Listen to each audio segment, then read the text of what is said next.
Now what's up, loyalty? Before we get into this positional tier list video for shortstops, just know that with Team Affinity Season 2 dropping tomorrow, we're gonna redo most, if not all of these tier list videos whenever we see those cards and their actual attributes. So make sure you guys stay tuned because I plan on uploading at least one position a day, and that's on me, you feel me? So we're gonna start with the shortstops. As you all know, honorable mentions, they always go first. So we're gonna go to the marketplace, we're gonna go to MLB players, and we're gonna toggle the position of shortstop. We're gonna start off with a flashback, which is going to be necessary tomorrow, just in case you did not know, for the new collection coming to the game. And as of right now, I can't see the flashback, but it's supposed to be Marco Luciano. Is he not a flashback at the end of the day? Oh, I'm blind. That's what it is. But Marco Luciano, I really like his swing. A lot of people say they struggle with him. I'm currently hitting 538 with him. So I've really liked his swing, and I feel like if you can get that swing down, you're also gonna excel with him, because very rarely do you find a shortstop that has the 80 threshold on both sides in terms of power. He has it both against lefties and against righties. And in case you're wondering what that threshold means, it means that if you have 80 power versus right, 80 power versus left, if you get a perfect fly ball, it should leave the yard 100% of the times, unless the field has a weird dimension like Tiger Stadium, for example, or Comerica Park, I should say, because that's the name of the Tiger Stadium. If you hit it to center field, it's 420, so that's a weird dimension. But if you're playing somewhere like Ship It, a perfect fly ball, it should leave because you have the 80-80 threshold. He also has 80 contact against both sides, which is excellent. He can play all the way up to legend. The fielding at a 75, once you get him to Superfractor 5 or Parallel 5, that's gonna go ahead and turn it gold. His reaction will remain silver, but 71 speed, 66 speed is what he starts off with. If you get him to Parallel 5, 71 speed is what he will end up with, which are still very good numbers all around. So he is an honorable mention. The next honorable mention for us is going to be Corey Seager. Now the reason Corey Seager is an honorable mention is, one, he meets the threshold once again of 80 against both sides in terms of power. Two, he has one of the best swings in this game. The card will literally play above its attributes. Right now I'm hitting over 550 with this Corey Seager card. When I tell you he rakes, I cannot lie to you, he rakes. And despite him having 70 fielding, it'll start off with 69. Once you parallel him up to Parallel 1, it'll go to 70. He plays the field very well. The only downside to him is he does not have a strong arm, but you can bypass that because what he brings with the bat can definitely supplement for it. So that is the other honorable mention. Now let's go to the top fives. The top fives, we're gonna start it off with one of the Team Affinity rewards.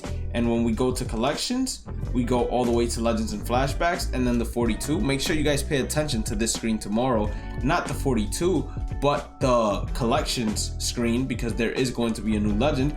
We go all the way to Willie Adams, who is the Tampa Bay Rays 42 series player. He starts off great. He has that 80-80 threshold against both sides. He has great contact against his dominant side, which is the right-handed pitching. Or I should say he has great contact against his weak side, which is right-handed pitching, and then he doesn't have the greatest contact in the world against left-handers, but it will do because he has a really good swing as well. The fielding at an 81, it starts off as gold, and then the reaction is also gold. Him having 98 arm strength is going to go a long way when it comes to making plays, either double plays or just plays that takes your shortstop out of ranges, or doing a cutoff throw from the outfield and you're trying to shoot someone out at home or shoot someone out at third, second base. That arm strength is going to pay off. 75 speed is also great for a shortstop. Let's go now back to the marketplace, because the next shortstop we have on the list is going to be one that I believe is going to get upgraded. When this shortstop gets upgraded, I believe he's going to be a 90 overall and above. And yes, the price of his card will continue rising. I promise you that, because if he continues hitting the way he is,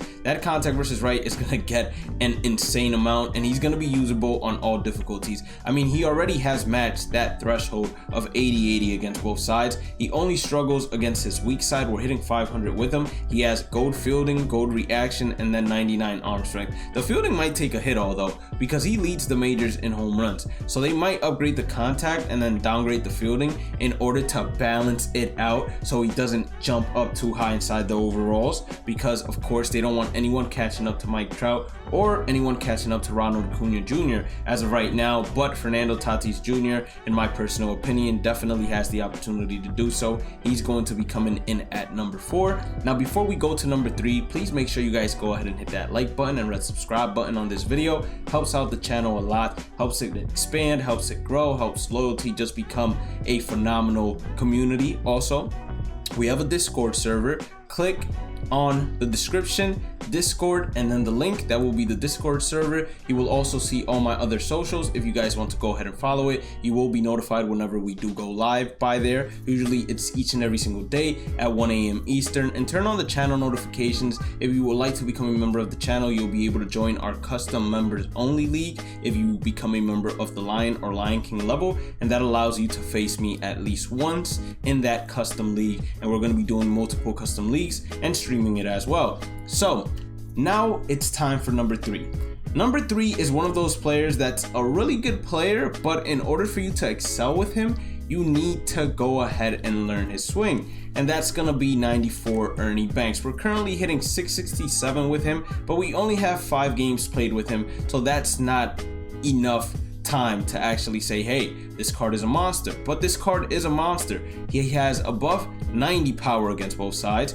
Once you parallel him up to parallel 1, he's going to have that 80 contact, and then 125 contact it can increase. He's going to have diamond fielding, and then the reaction, once you get him to parallel 4, it's going to be diamond as well. The arm strength is good. The only downside to Ernie Banks is going to be his speed is a 54, but still a 54 speed shortstop, not that bad. Of course you would want someone maybe a little bit faster like Fernando Tatis Jr., but you can't get everything you wish for basically. But I do believe that shortstop, Fernando Tatis Jr., if he gets a good upgrade tomorrow, he can definitely go ahead and replace Ernie Banks and move all the way to number 3. He might even have the opportunity to move all the way to number 2, replacing this Trevor Story right here. So why is this Trevor Story great? I mean, he doesn't have one single hitting attribute below a 90.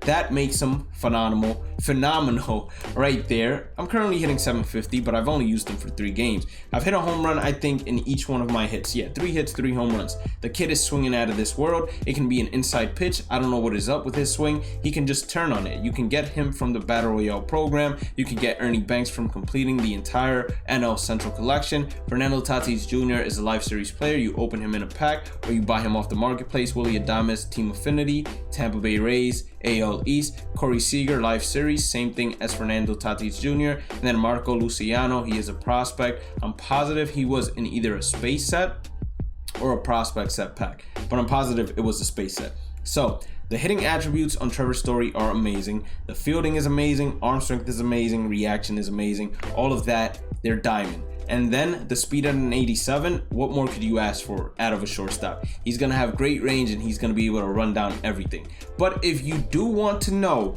who is the best shortstop you can have in Diamond Dynasty, the answer, it might be surprising, but it shouldn't be. It's your ball player.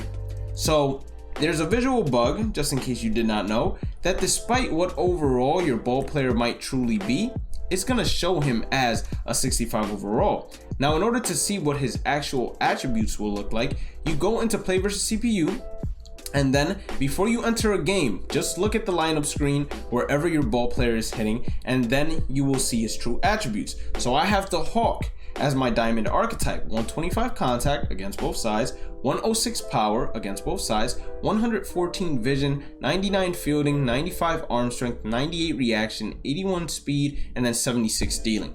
There is not one player that I mentioned prior to my ball player that even comes close to matching those numbers. Not one. And if you guys want to know the exact build I have when we're talking about the Hawk, I have power 6, fielding 5, fielding 6, contact 6. For the eyewear, I have the Oakleys. For the compression sleeve, I have the gold one. For the ritual item, I have the legendary Cole. Wrist guard, I have the gold one as well.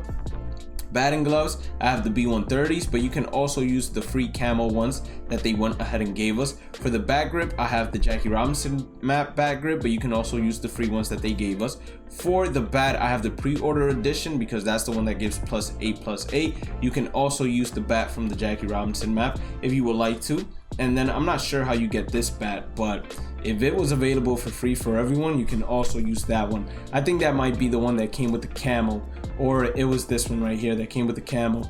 So I would suggest highly to just do the Conquest map for Jackie Robinson.